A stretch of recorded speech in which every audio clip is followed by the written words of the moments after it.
Super കോപ്പാണല്ലോ നമ്മള് സാധാരണ സിനിമകളിൽ കാണിക്കുന്നത്. അപ്പൊ അച്ഛൻ പോലീസ് ഓഫീസർ ആയിരുന്നു. അപ്പൊ അച്ഛൻ SHO ആയിട്ട് പല സ്റ്റേഷനിൽ ഇരിക്കുന്നു. അച്ഛന്റെ സൗഹൃദത്തിൽ പല SHOമാർ വരുന്നു. അപ്പോൾ ഇവരുടെയൊക്കെ ഈ നിക് നെയിം ചിരട്ട പേരുകളിൽ അറിയുന്നു, അവരുടെ ഡിറ്റക്റ്റീവ് എഫിഷ്യൻസിയെ പറ്റിയിട്ട് പറയുന്നു. അപ്പോൾ അച്ഛൻ ഇങ്ങനെ വീട്ടിൽ വന്ന് സംസാരിക്കുന്ന കൂട്ടത്തിൽ ഇപ്പോൾ ഈ ആൾക്കാരെല്ലാം ഞാൻ ഒരിക്കൽ കണ്ടു കാണും, അല്ലെങ്കിൽ അവരൊക്കെ ഇന്ററാക്ട് ചെയ്താണ്. പിന്നെ അച്ഛനെ തന്നെ, അപ്പോൾ അച്ഛൻ്റെ ഒരു ക്യാരക്ടറും പല ആൾക്കാരുമായിട്ട് ബന്ധപ്പെട്ട് എടുത്തിട്ടാണ് ഈ ഒരു നത്ത് എന്ന് പറയുന്ന ക്യാരക്ടർ നമ്മൾ. നത്തെന്ന് പറയുന്നത് അച്ഛനാണ്, അങ്ങനെയല്ല, നത്തന്റെ അച്ഛൻ ടൈറ്റിൽ കിട്ടി, നത്ത് എന്റെ അച്ഛൻ അല്ലേ? ഇതിനാണ് ഓക്കെ, അത് മാറ്റുന്നില്ല ടൈറ്റില്.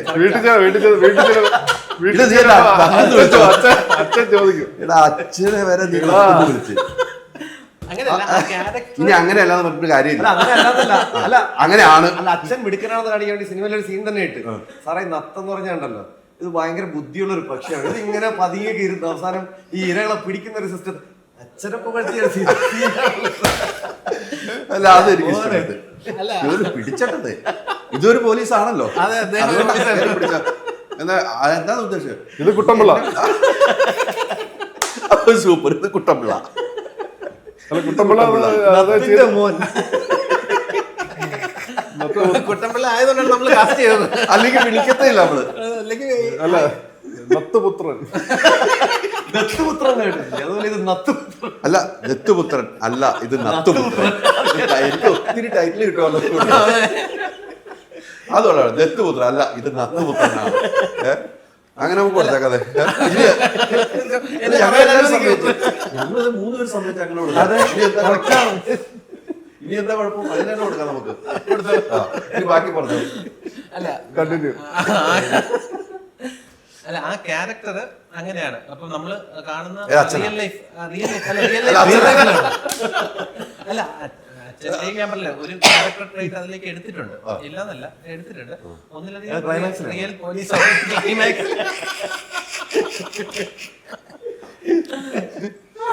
ഞാനൊന്ന് ഫോമായി അല്ല, അപ്പൊ അങ്ങനെ ക്യാരക്ടർ ട്രേറ്റ്സ് ബ്ലെൻഡ് ചെയ്തിട്ടാണ് ആ ക്യാരക്ടർ ഡിസൈൻ ചെയ്ത് വെച്ചിരിക്കുന്നത്. അപ്പൊ അതുകൊണ്ട് തന്നെ സ്പെഷ്യൽ ബ്രാഞ്ചിൽ ഒരു ഓഫീസർ എങ്ങനെ പെരുമാറണം, ഏത് രീതിയിൽ അദ്ദേഹം മുന്നോട്ട് കൊണ്ടുപോകണം എന്നുള്ള ആ പ്രൊസീജിയേഴ്സ് വിനായകൻ ചേട്ടന് കൊടുത്തു. ആ ചേട്ടനും അത് കറക്റ്റായിട്ട് ഉൾക്കൊണ്ട് തന്നെയാണ് അതിലേക്ക് ഇൻവോൾവ് ആയി ആ പ്രോസസ് ത്രൂ ഔട്ട്. വിനായകന്റെ അടുത്ത് എന്റെ അച്ഛനെ കുറിച്ച് പറഞ്ഞിരുന്നു. ഇല്ല, അച്ഛനെ അച്ഛനൊരു പോലീസ് ഓഫീസർ ആയിരുന്നു. എനിക്കത് അത് സൂചിപ്പിച്ചിട്ടുണ്ട്. എന്നാൽ ഈ ക്യാരക്ടറുമായിട്ട് ബന്ധപ്പെട്ട് നമ്മൾ ഇങ്ങനെയാണ് ക്യാരക്ടർ എന്നുള്ള രീതിയിൽ അവതരിപ്പിച്ചിട്ടുണ്ടായിരുന്നു. അല്ല, കൂടുതൽ ഡീറ്റെയിലിങ്ങിലോട്ട് അങ്ങനെ പോയിട്ടില്ല. അച്ഛൻ്റെ ഡീറ്റെയിലിങ്ങിലോട്ടൊന്നും പോയിട്ടില്ല. സിനിമ റിലീസായതിനു ശേഷം അച്ഛൻ മിണ്ടിയിട്ടില്ല. ഇനി ഒട്ടും മിണ്ടില്ല, ഇങ്ങനെ പറഞ്ഞിട്ടില്ല. അച്ഛൻ വളരെ ഹാപ്പിയാണ്. അല്ല, ഇനിയാണ് സന്തോഷം കൊണ്ട് മിണ്ടാൻ പറ്റില്ല. ഇനി ഞാനായിരുന്നല്ലേ എന്റെ വീട്ടില്. പക്ഷെ നമുക്ക് ഓരോ കഥാപാത്രങ്ങളും ചില നമ്മളെ ജീവിതത്തിൽ നിന്ന്. എന്നോട് പറഞ്ഞ വേറെ ഒരു പോലീസുകാരന്റെ ഇരട്ടപ്പേരാണ് നത്തുന്നത്. അച്ഛന്റെ ഇരട്ടപ്പേരാണ് എന്നോട് പറഞ്ഞിട്ടില്ല ഇതുവരെ. നമുക്ക് അച്ഛന്റെ ഇരട്ടപ്പേരാണ് നമുക്ക് ഇത് അയച്ചു കൊടുക്കുമ്പോൾ ചോദിക്കും. ഹൈദരൊക്കെ വന്ന് ഈ ഇന്റർവ്യൂ വെച്ച നന്നായി, ഇല്ലെങ്കിൽ ഇത് ലോകമേ അറിയില്ല നത്തെന്ന് പറയുന്നത് സ്വന്തം അച്ഛനാണ്. അല്ല, അത് അല്ല, അങ്ങനെയല്ല. അച്ഛന്റെ എന്തങ്ങനെയല്ല, അല്ല, അച്ഛന്റെ ഒരു ഡിറ്റക്റ്റീവ് എഫിഷ്യൻസി എനിക്ക് നന്നായിട്ട് അറിയാം. അപ്പൊ അതുകൊണ്ടാണ് ആ ക്യാരക്ടർ അങ്ങനെ പേരിന്റെ കാര്യം നമ്മൾ പിന്നെ കേട്ടതാണ്. പക്ഷെ ഇത് ആകെപ്പാടെ കൈവിട്ട് പോവാണ്. അച്ഛന്റെ ഡിറ്റക്റ്റീവ് എഫിഷ്യൻസി അറിയാം, പക്ഷെ അച്ഛനെയാണ് ഇങ്ങനെ ഇരുത്തി പണിഞ്ഞതെന്നുള്ള അച്ഛൻ ഇതൊരു മനസ്സിലാക്കി പിടികിട്ടിട്ടില്ല. കുട്ടമ്പിള്ളയാണ്ടോട്ട് എടുത്ത് ശരിക്കും ചെയ്ത അല്ലേ ക്യാരക്ടറാണ്. അത് ഫേമസ് ആയിട്ടുള്ള ഒരു സീരീസ് ഉണ്ട്. ഞാൻ എന്റെ ഒരു സീരീസാണ് കേരള പോലീസിന്റെ. അദ്ദേഹത്തിന് ആ സ്ലാങ്ങും അത് നമുക്ക് ആവശ്യമായിരുന്നു. പിന്നെ അദ്ദേഹം ജോലി ചെയ്യുമ്പോഴും ഇടയ്ക്കിടയ്ക്ക് കുട്ടമ്പിള്ളയാകാൻ തുടങ്ങി. അപ്പൊ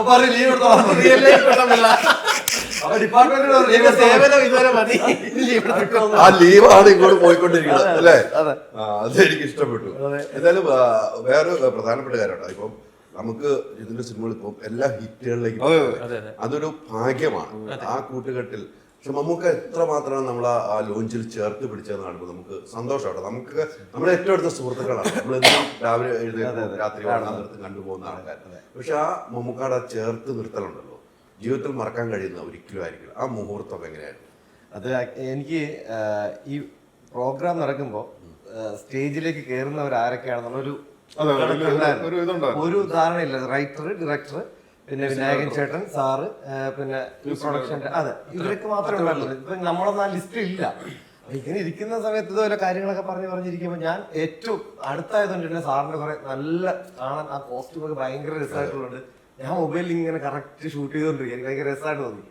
അങ്ങനെ ഇരിക്കുമ്പോൾ ഇങ്ങനെ ബാക്കി ക്യാരക്ടേഴ്സിനെ പറ്റി പറയുന്നു. പെട്ടെന്ന് ജിബിൻ ഇങ്ങനെ കൈ ഇങ്ങനെ കാണിച്ചു. അപ്പൊ ഞാൻ സൂം ചെയ്ത് വെച്ചേക്കുമ്പോ ഈ കൈ നേരെ ഇങ്ങനെയാണ് കാണിക്കുന്നത്.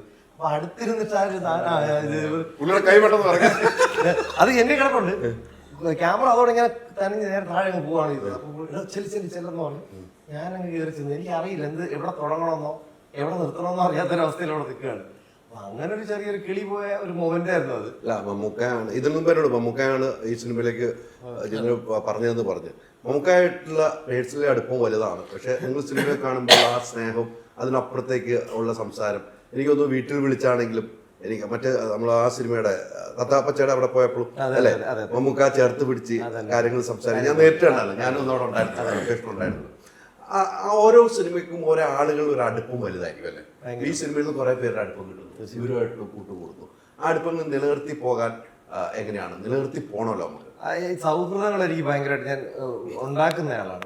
അത് ഒരു വളരെ കാഷ്വലായിട്ട് ഉണ്ടാകുന്നതാണ്. പക്ഷെ ആ സൗഹൃദങ്ങളെ മാക്സിമം ഞാൻ കൂടെ ചേർത്ത് നിർത്താൻ ശ്രമിച്ചിട്ടുണ്ട്. അല്ലെങ്കിൽ ആ ഒരു സൗഹൃദത്തെ ഞാൻ നശിപ്പിക്കാതിരിക്കാൻ മാക്സിമം ഞാൻ ട്രൈ ചെയ്യാറുണ്ട്. അപ്പൊ ഇതുപോലെ ഇതിലിപ്പോ ജിതിനായാലും ജിഷ്ണു ആയാലും ഇവര് പടം അനൗൺസ് ചെയ്ത് ഏകദേശം 2021 ഇവർ തുടങ്ങാനിരുന്നൊരു സിനിമയൊക്കെയാണ്. അതിങ്ങനെ ഓരോ കാരണങ്ങളോ നീണ്ടുപോയി. 24 ഈ പടം ഇങ്ങനെ ഉണ്ട് എന്ന് അറിഞ്ഞപ്പോൾ എൻ്റെ ഒരു സുഹൃത്ത് മഹേഷ് ഗോപാൽ എന്ന് പറഞ്ഞൊരു സുഹൃത്ത് ചേട്ടനുണ്ട്. അപ്പൊ അദ്ദേഹമാണ് പറഞ്ഞത് എനിക്ക് ഡയറക്ടർ അറിയാം, നീ ആദ്യമായിട്ട് വിളിക്കുക എന്നൊക്കെ പറഞ്ഞ് അദ്ദേഹമാണ് എന്നെ പ്രോത്സാഹിപ്പിക്കുന്നത്. പിന്നെ ഇടയ്ക്ക് വിളിക്കുമ്പോൾ അവർ പറയും, ചേട്ടാ എനിക്ക് നിങ്ങളെ അറിയാം. എന്നോട് അതാ പറഞ്ഞു, ഞാൻ എൻ്റെ പേര് ജിബിൻ എന്നാണ്, ഇങ്ങനെ സംഭവമൊക്കെ ചെയ്തിട്ടുണ്ടെന്ന് പറയും. ചേട്ടാ എനിക്കറിയാം, നിങ്ങളെ ഈ ഷോർട്ട് ഫിലിംസ് ഒക്കെ ഞാൻ കണ്ടിട്ടുള്ളതാണ്.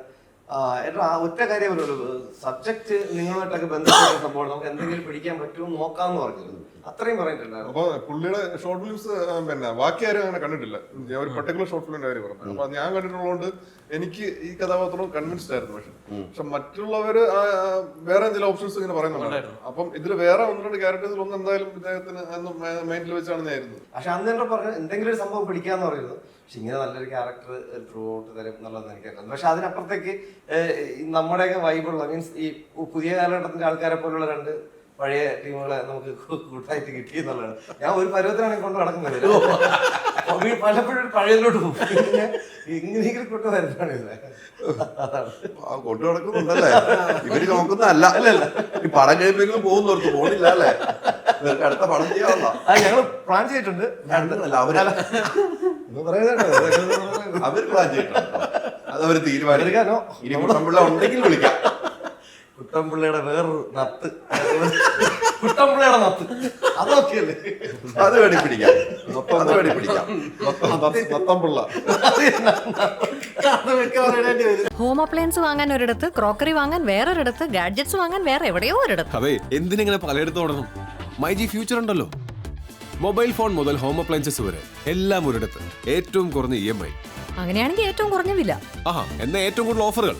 MyG future, experience the next. മൈജിയാണ് ഫ്യൂച്ചർ.